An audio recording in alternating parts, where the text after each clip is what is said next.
स्नानं दानं तपो होमो उपवासस्तथैव च सर्व विजय सप्तम्याम महापातकनाशनम।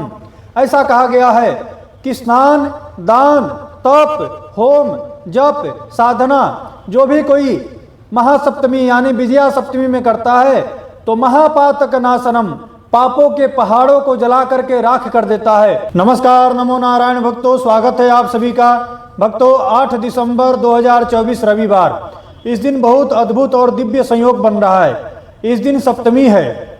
अगर शुक्ल पक्ष में सप्तमी पड़े तो इसे विजया सप्तमी, रविवारी सप्तमी, भानु सप्तमी के नाम से जानते हैं। इस सप्तमी की अत्यंत अमोघ और विशेष महिमा है।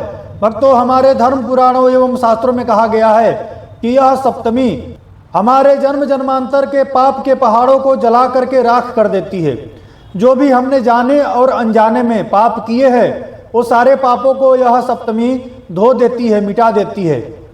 इस सप्तमी की महिमा ब्रह्म पुराण और भविष्य पुराण में विस्तृत रूप में बताया गया है। ऐसा कहा गया है कि रविवारी सप्तमी के दिन जप, तप, धर्म, कर्म, साधन, सेवा, दान हमारे संपूर्ण पापों को जला करके राख कर देता है और सूर्य ग्रहण के बराबर हमें फल प्राप्त कराता है।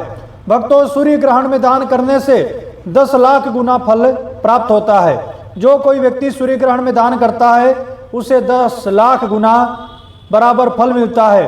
उसी प्रकार से जो भानु सप्तमी में व्रत करता है, जब साधन करता है, तप करता है, उसे सूर्य ग्रहण के बराबर फल मिलता है।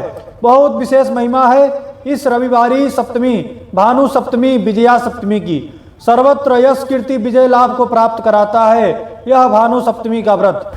रविवारी सप्तमी, भानु सप्तमी के दिन मौन व्रत, जप, तप, साधन, दान, पुण्य करने से अक्षय फल की प्राप्ति होता है। भक्तों, अक्षय किसे कहते हैं? न क्षयति इति अक्षय, जो कभी क्षय न हो, जो कभी घटे नहीं, जो कभी खत्म न हो, उसी का नाम है अक्षय। ऐसे विशेष अवसर पर, विशेष तिथियों में जप, तप, साधन करने से विशेष फल की प्राप्ति होती है और वह अक्षय पुण्य फल प्रदान करता है। भक्तों, ऐसा कहा गया है कि हम जो रोज नित्य धर्म कर्म करते हैं उससे जो पुण्य प्राप्त होता है वह पुण्य थोड़े समय के बाद में नष्ट हो जाता है, खत्म हो जाता है। पर विशेष अवसर पर, विशेष तिथियों में अगर हम कोई विशेष पुण्य करते हैं, जब तप, व्रत, तप, साधन करते हैं, वह अक्षय फल देता है। अक्षय यानी इस लोक में और परलोक में दोनों में वह पुण्य हमारे साथ में रहता है। हमारे जो भी मन के कामना है उस कामना को वह पुण्य के बल से हम प्राप्त कर लेते हैं और वह पुण्य फल हमें इस लोक और परलोक दोनों में सुख प्रदान करता है, दोनों में शांति, समृद्धि प्रदान करता है। तो अक्षय फल की प्राप्ति होती है जो रवि सप्तमी, भानु सप्तमी का व्रत करता है। ब्रह्म पुराण और भविष्य पुराण में कहा गया है, स्नानं दानं तपो होमो उपवासस्तथैव च सर्व विजय सप्तम्याम महापातकनाशनम। ऐसा कहा गया है कि स्नान, दान, तप, होम, जप, साधना जो भी कोई महासप्तमी यानी विजया सप्तमी में करता है तो महापातकनाशनम, पापों के पहाड़ों को जला करके राख कर देता है और उसके संपूर्ण पाप नष्ट हो जाते हैं। तो रविवार के दिन स्नान यानी आपको प्रातःकाल सूर्योदय से पूर्व ही स्नान कर लेना चाहिए। स्नान करने के बाल्टी में थोड़ा गंगा जल डाल के स्नान कीजिए। अभी मार्गशीर्ष महीना चल रहा है। गीता जी में भगवान श्री कृष्ण कहते हैं, मासा नाम मार्ग शीर्षो हम, मासों में मार्ग शीर्ष मास मैं स्वयं हूँ, ऐसा भगवान ने कहा है। तो आप स्नान के जल में थोड़ा गंगा जल मिला करके स्नान कर लीजिए। सूर्योदय से पूर्व आपको स्नान करना है। उस दिन आप व्रत करें तो अति उत्तम है। व्रत नहीं कर सकते हैं तो आपको नमक के बिना भोजन करना चाहिए। अगर आप चाहें तो एक टाइम भी व्रत कर सकते हैं और एक टाइम भोजन कर सकते हैं। अगर आप भोजन करते हैं तो नमक के बिना आपको भोजन करना है, मीठा भोजन करना चाहिए। नहीं तो आप 24 घंटे का व्रत कर सकते हैं और दूसरे दिन व्रत का पारण करेंगे तो उसका विशेष फल आपको प्राप्त होगा। भक्तों, इस दिन आदित्य हृदय स्तोत्र का पाठ अवश्य करना चाहिए। भगवान सूर्य को आदित्य हृदय स्तोत्र अत्यंत प्रिय है। मैं आदित्य हृदय स्तोत्र का एक वीडियो बनाया हूँ, न्यास विनियोग सहित वह वीडियो है, आप लोग देख लीजिएगा, उस वीडियो को सुन लीजिएगा।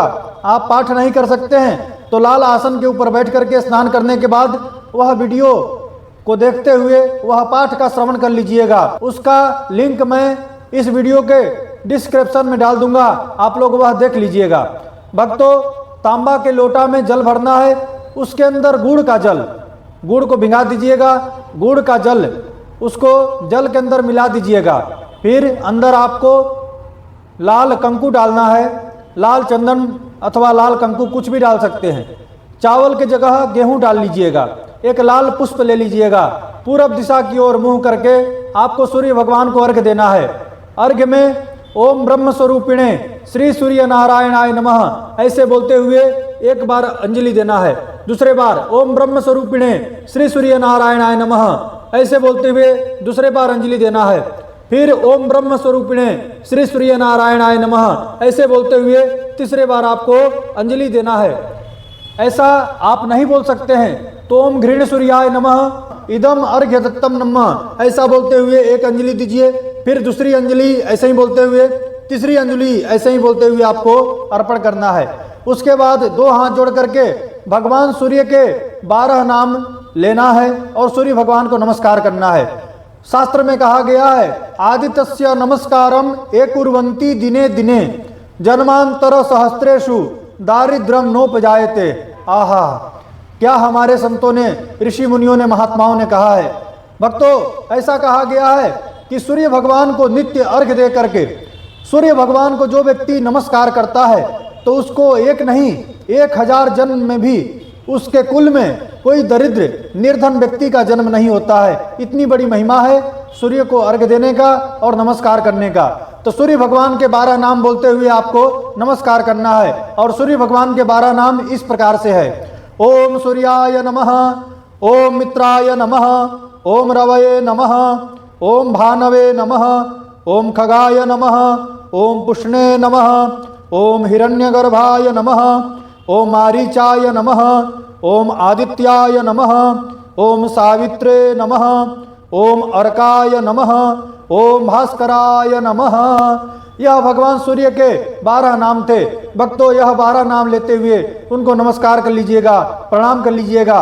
आप याद रखिए, सूर्य भगवान सभी प्रकार के यश कीर्ति विजय लाभ देने वाले हैं। तो आप लोग इस दुर्लभ संयोग का अवश्य लाभ उठाइए। आपको यह वीडियो अच्छा लगा है तो लाइक कर दीजिए, चैनल पर नए हैं तो सब्सक्राइब कर दीजिए, बेल आइकन को दबा दीजिए ताकि मैं कोई भी वीडियो अपलोड करूं इसका नोटिफिकेशन आप तक सबसे पहले पहुंचे।